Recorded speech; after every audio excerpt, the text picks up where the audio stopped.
Hello everyone and welcome back to my Bold and Beautiful 29 YouTube channel. I hope you guys are having a wonderful day. Before we start, please hit the subscribe button and give this video a thumbs up. Brooke Logan and Ridge Forrester aren't entirely in sync. But they agree that Hope Logan's jest is ridiculous. Although he's not, Carter Walton is still considered family. Still, that could change if he and Hope marry shortly. That possibility is presumptive grounded on the line of this plot. Hope put her mama in a terrible position, with Brooke's only defense being Steffy Forrester Finnegan's fully accessible misapprehension. Whether she should have ended Hope for the future is debatable.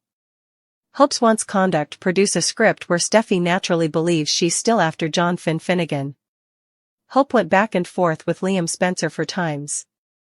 It's negotiable, if not rigorously correct, to put the onus on him for that dysfunctional dynamic. Steffy and Hope battled each other for times, trying to win Liam's complete heart. But he wanted to have both women available to him. To say that they let him do that would be too harsh a retrospective notice, because love is filled with subjectivity, and love can frequently be bedazzling. So, why does Hope appear to lean on different guys? She wants to be loved. That's a natural mortal need.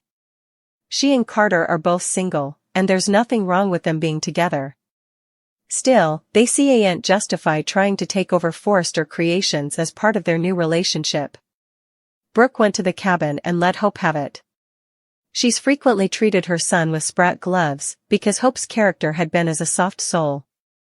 Noelle's character is still vulnerable.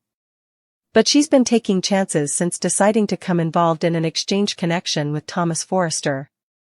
Carter is a different consideration because they partake no history. Lang's character couldn't allow Hope to drag her into the achievement scheme and had to tell Ridge what she knew. Hope's belief that her mama violated her trust reinforces that she's not allowing straight. How long it takes her to realize that will be seen. Laurels to the jotting staff for the setup. As St. Victor entered, Kay was sitting with his reverse turned to the superintendent's suite door.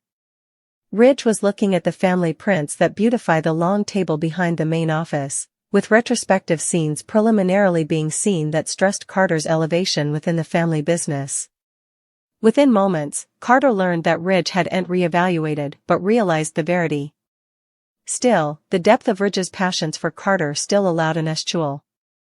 Carter appears unintentional to take Ridge's suggestion and break from Hope. He also doesn't want to destroy the legal paperwork that might make him the director of FC's now fairly certified corporation. Hope Logan's character could be gearing up for a major turning point. It's clear that Hope's getting a lot of blame from the Forresters, so she just might decide to embrace her inner bad girl. Of course, Steffy Forrester is a broken record when it comes to Hope and all her manipulation. It's no way a surprise when Steffy trashes Hope and accuses her of being just like her mama, Brooke Logan. Still, now Ridge Forrester is trashing Hope as well and believes she's the bone. Who led Carter Walton off track? Ridge acted like Hope was just using Carter and talked about her getting her hooks into men before driving them down. Since Ridge blames Hope for hurting Liam Spencer and Thomas Forrester, he's made a vaticination about Carter's relationship crashing and burning, too. It seems like Ridge is ignoring the numerous miscalculations Thomas and Liam made, but we get why he'd want to make Hope the villain in this whole situation with Carter.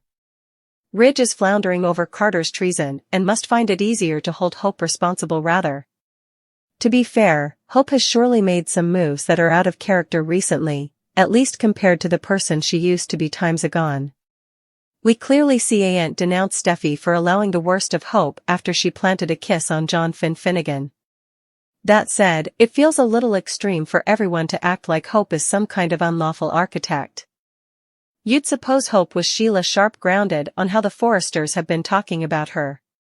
Nonetheless, Hope might decide to embrace her inner bad girl now that she's getting so important Forrester hate and her own mama has betrayed her.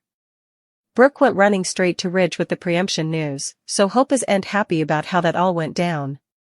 In that promo, Hope can be seen in a brassy black number that's evocative of the outfits Luna Nozawa started wearing when she took a Minotaur turn. Is Hope officially in her villain period? Hope might determine that if everyone wants to believe she's a cold, calculating troublemaker, also, she might as well be one.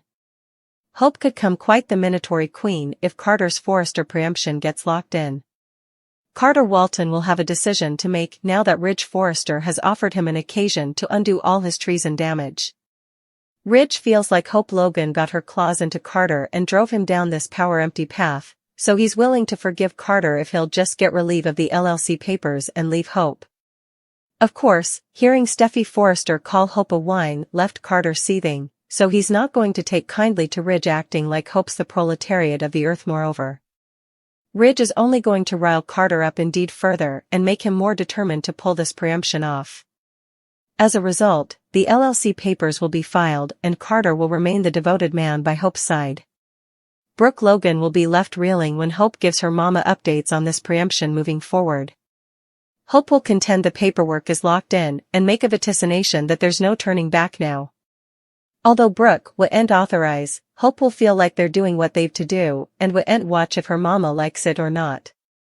Steffy will blow her top over Carter's attempt to scuffle down Forrester control. Like Ridge, Steffy may suppose this whole plot has Hope written all over it and condemn her for leading Carter amiss. As for Justin Barber, everything will be riding on whether he can find some loophole to stop Carter's plan. Steffy, Ridge and Eric Forrester will have an exigency meeting as they hold out stopgap that Justin can fix this agony. Still, it seems likely Justin will admit his hands are tied and advertise that the Forresters will have to live with the mistake they've made. Justin might admit that they can enter a lengthy court battle and stopgap for the stylish, but maybe nothing can incontinently be done about Carter taking the throne. At Il Giardino, Will Spencer will take Electra Forrester out for another mess there. Since Remy Price just got hired at the eatery, he'll confirm that news to Electra when he walks over. Electra will no doubt express excitement over Remy settling into his new LA life. Will's going to meet Remy as well, so effects will start off acting affable between them. That said, it may not be long until Will suspects Commodity feels a little off about Remy and his focus on Electra. In jail, Luna Nozawa will have a couple of different callers. The first bone might be Poppy Nozawa if she decides to come see Luna again, but it's also possible someone differently will pop up rather. Anyhow, it's the alternate caller we want to concentrate on since it'll be none other than Bill Spencer. Once the guard cautions Luna to another caller's appearance, she'll be floored when Bill walks in. Bill wouldn't feel happy to see Luna and might advise her not to waste her daily letters on him since he's not interested. Indeed so, Luna may use this occasion to haul on Bill's heartstrings in private and perhaps indeed push for legal help. Carter and Hope get their clothes back on and wonder why Ridge called a meeting. She's hopeful Ridge wants to see to bandy innovative ideas to ameliorate Forrester creations. They sputter about the possibilities, and Hope thanks Carter for all his numerous sweats. He hates to betray his friend but notes Hope will always have his support. The two smile and partake a kiss before Carter makes his exit.